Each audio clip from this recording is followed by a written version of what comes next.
Hi all, welcome to football arena. Super താരം Cristiano റൊണാൾഡോക്കൊപ്പം Manchester യുണൈറ്റഡിൽ വെച്ചുകൊണ്ട് ഒരുപാട് കാലം കളിച്ചിട്ടുള്ള ലെജൻഡാണ് വെയിൻ റൂണി. നേരത്തെ അദ്ദേഹം നടത്തിയ ഒരു സ്റ്റേറ്റ്മെൻറ്റ് വലിയ രൂപത്തിൽ ശ്രദ്ധിക്കപ്പെട്ടിരുന്നു.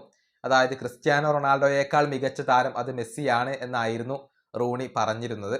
പക്ഷെ അത് റൊണാൾഡോ ആരാധകർക്ക് പിടിച്ചിരുന്നില്ല.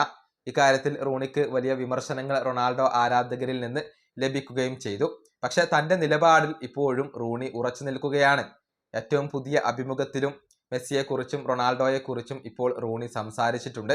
അതായത് രണ്ടുപേരും മികച്ച താരങ്ങളാണ്, പക്ഷെ താൻ എപ്പോഴും മെസ്സിയെയാണ് ചൂസ് ചെയ്യുക എന്നാണ് ഇപ്പോൾ റൂണി പറഞ്ഞിട്ടുള്ളത്. ആ ഒരു സ്റ്റേറ്റ്മെന്റ് നടത്തിയതിനു ശേഷം താൻ ക്രിസ്ത്യാനോ റൊണാൾഡോയെ കണ്ടുമുട്ടിയിരുന്നുവെന്നും റൂണി ഇപ്പോൾ പറഞ്ഞിട്ടുണ്ട്. അദ്ദേഹത്തിന്റെ വാക്കുകൾ ഇങ്ങനെയാണ്: എപ്പോഴും എനിക്ക് ഈ ചോദ്യം നേരിടേണ്ടി വരാറുണ്ട്. എൻ്റെ ഉത്തരം റൊണാൾഡോ ആരാധകരെ അസ്വസ്ഥപ്പെടുത്താറുണ്ട്. പക്ഷേ ഞാൻ മെസ്സിയെ തിരഞ്ഞെടുക്കാൻ കാരണമുണ്ട്. അത് എൻജോയ്മെന്റ് തന്നെയാണ്, അഥവാ ആസ്വാദനം തന്നെയാണ്.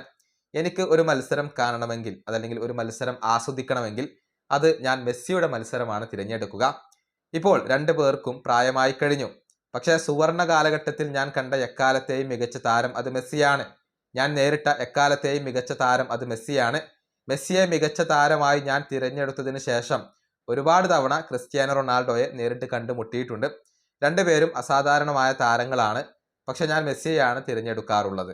ഇതാണ് ഇതേക്കുറിച്ച് ഇപ്പോൾ വെയിൻ റൂണി പറഞ്ഞിട്ടുള്ളത്. അഥവാ തൻ്റെ ആ ഒരു സ്റ്റേറ്റ്മെന്റിൽ നിന്നും, ആ നിലപാടിൽ നിന്നും അദ്ദേഹം ഇപ്പോഴും പിൻവാങ്ങിയിട്ടില്ല എന്നുള്ളതാണ് അദ്ദേഹം വ്യക്തമാക്കുന്നത്. കളി ആസ്വദിക്കണമെങ്കിൽ അത് മെസ്സിയുടെ മത്സരം ആസ്വദിക്കണം എന്നാണ് റൂണി ഇപ്പോൾ വ്യക്തമാക്കിയിട്ടുള്ളത്.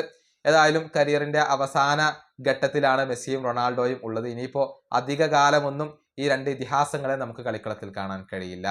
ഈ വീഡിയോ അവസാനിപ്പിക്കുന്നു. അടുത്ത വീഡിയോയിൽ വീണ്ടും കാണാം.